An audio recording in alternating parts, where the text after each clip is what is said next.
It Comes at Night was an incredibly polarizing film when it came out, with review after review saying it was a complete letdown, or a minority of people saying it was quite good. But most reviews were of the former, and what did I think? I freaking love this movie. This film is about a family, a father, his son, and his wife. We know that this world they live in is different because they are completely off the grid, and there's a system they have with rules of how they can interact, when they can go outside, because there's a deadly virus outside, and we don't really know too much beyond this setup.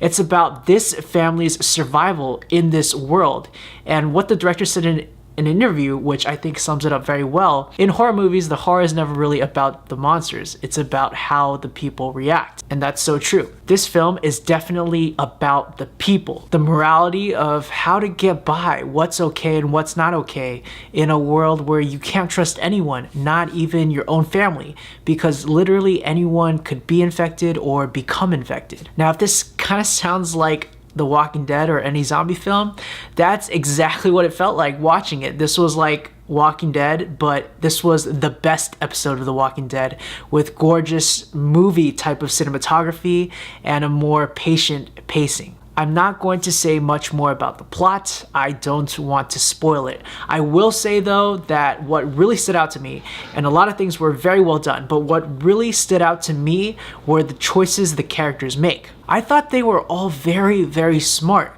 There were no dumb characters. All of the things I considered while I was watching them struggle, assuming I had the same information they have, they would come to the same conclusion, or they would do the same things, or they would go through the same thought processes. As I was watching this, I realized how rare it was that I see that. There's always dumb characters or people that make decisions that I don't think make sense. But for most films, I just shrug it off because I'm so used to it. But these characters in It Comes at Night are smart. And because they're smart, I realized I was that much more engaged.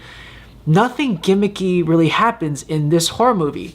They are all reacting to the best of their ability given what they know. And I cannot blame them for what they do or what they don't do. And that's really rare in a horror movie. Sometimes I feel like a horror movie's lifeblood is watching dumb characters do stupid things and getting killed. And of course that's enjoyable, but this was a different kind of enjoyable. Now, I had never watched the trailer before watching this film. I would catch glimpses and quickly exit out, but I knew this director, Trey Edward-Shultz, from his debut movie Krisha, and that movie was so good. So if I know I want to see a movie, I try to avoid the trailer at all costs, because trailers freaking suck. They spoil things, they give too much information, and I just wanted to come into this fresh. And I am so glad that I did, because I watched the trailer after I saw the film, and I could totally see how people would react the way they did, because the trailer portrays it more as a classic monstery movie, and this movie is definitely not classic or something you would expect. In my opinion, it's much, much better.